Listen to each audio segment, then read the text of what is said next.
بسم اللہ الرحمن الرحیم۔ دنیا کا ظالم اور وحشی ترین انسان ہلاکو خواہ اپنے گھوڑے پر شان سے بیٹھا ہوا تھا۔ چاروں طرف تارا تار افواج کی صفیں کھڑی تھی۔ سب سے آگے ہلاکو خواہ کا گھوڑا تھا۔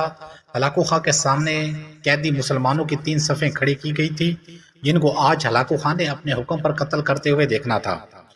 پھر وہ ظالم بولا، ان کے سر قلم کر دو، اور جلاد نے لوگوں کے سر کاٹنا شروع کر دیے۔ پہلی صف میں ایک کی گردن گئی، دوسرے کی گردن گئی، تیسرے چوتھے کی۔ پہلی صف میں ایک بے قصور بوڑھا غریب قیدی جو کہ اپنے گھر کا واحد کفیل تھا بھی کھڑا تھا۔ وہ موت کے ڈر کی وجہ سے دوسری صف میں چلا گیا۔ پہلی صف کا مکمل صفایا ہو گیا۔ ہلاکو خواہ کی نظریں اس بوڑھے کو دیکھ لیا تھا کہ وہ موت کے خوف سے پہلی صف چھوڑ کر دوسری صف میں چلا گیا ہے۔ ہلاکو خواہ گھوڑے پہ بیٹھا ہوا ہاتھ میں لیمو لیے اچھال کر اس سے کھیل رہا تھا، اور مسلمان کے قتل کا منظر دیکھ کر اسے کھیل سے خود کو خوش ہو رہا تھا۔ جلاد نے دوسری صف پہ تلوار کے وار شروع کیے۔ گردنیں آن کے آن میں گرنے لگی۔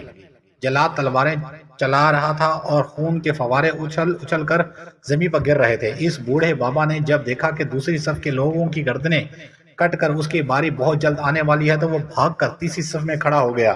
ہلاکو خواہ کی نظریں بوڑھے پر جمی ہوئی تھی۔ اب تو تیسری صف آخری ہے، اس کے بعد یہ کہاں چھپنے کی کوشش کرے گا؟ اس بیوقوف بوڑھے کو میری تلوار سے کون بچا سکتا ہے؟ میں نے لاکھوں انسان مار دیے، تو یہ کب تک بچے گا؟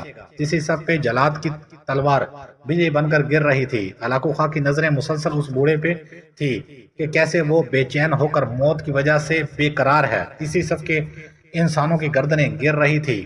جلاد بجلی کی سی سپیڈ سے اس بوڑھے بابا کو پہنچا تو ہلاکو خواہ کی آواز گونجی، رک جاؤ، اس کو ابھی کچھ نہ کہو۔ بابا بتا، پہلی صف سے تو دوسری صف میں بھاگ گیا، جب وہ ختم ہوئی تو تیسری صف میں بھاگ گیا۔ بابا اب بتا، پیچھے تو کوئی اور صف بھی نہیں، اب تو بھاگے گا کہاں؟ اب تجھے مجھ سے کون بچائے گا؟ اس بوڑھے نے آسمان کی طرف دیکھا اور کہا، میں نے پہلی صف کو اس لیے چھوڑا کہ شاید میں دوسری صف میں بچ جاؤں، لیکن موت وہاں بھی پہنچی۔ پھر میں دوسری صف کو چھوڑ دیا کہ شاید میں بچ جاؤں۔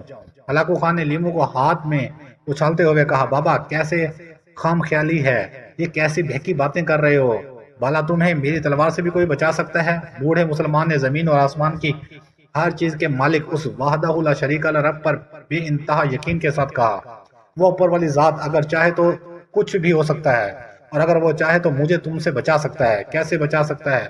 ہلاکو خان نے اتنے تکبر میں آ کر کہا کہ اس کے ہاتھ سے لیمو گر پڑا۔ ہلاکو خان چاق و دست ہوشیار جنگجو اور چالاک انسان تھا۔ ہلاکو خان نے گھوڑے کے اوپر بیٹھے بیٹھے گرتے ہوئے لیمو کو اٹھانے کے لیے خود کو جھکایا کہ زمین پر گرنے سے پہلے وہ اسے ہوا میں ہی پکڑ لے۔ اس کوشش میں ہلاکو خان کا ایک پاؤں رکب سے نکل گیا اور وہ اپنے گھوڑے سے نیچے آ پڑا، جبکہ دوسرا پاؤں رکب میں ہی پھنس کر رہ گیا۔ ہلاکو خان کا گھوڑا اتنا ڈر گیا کہ بھاگ نکلا۔ ہلاکو خان نے خود کو بچانے کی بڑی کوشش کی۔ لشکر بھی حرکت میں آ گیا، لیکن گھوڑا اتنا طاقتور تھا کہ کسی کے قابو میں نہ آیا۔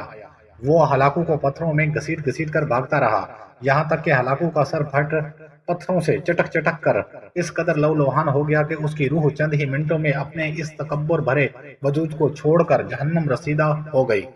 لشکر نے جب بے انتہا کوششوں کے بعد ہلاکو خان کے طاقتور گھوڑے کو قابو کیا تو اس وقت تک اس کا سر بری طریقے سے کچلا جا چکا تھا۔ ہلاکو کا لشکر اس بوڑھے بزرگ سے اتنا خوفزدہ ہو گیا کہ لشکر نے اس جان بوجھ کر نظر انداز کر دیا، اور وہ بابا بڑے آرام و سکون سے پیدل ہی اپنے گھر کی طرف چلا گیا۔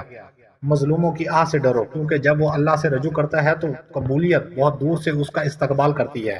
یہ تحریر تمام اہل ایمان خصوصاً قانون و انصاف کے رکھوالوں کے لیے ہے۔ اللہ پاک سب کو عمل کرنے کی توفیق عطا فرمائے۔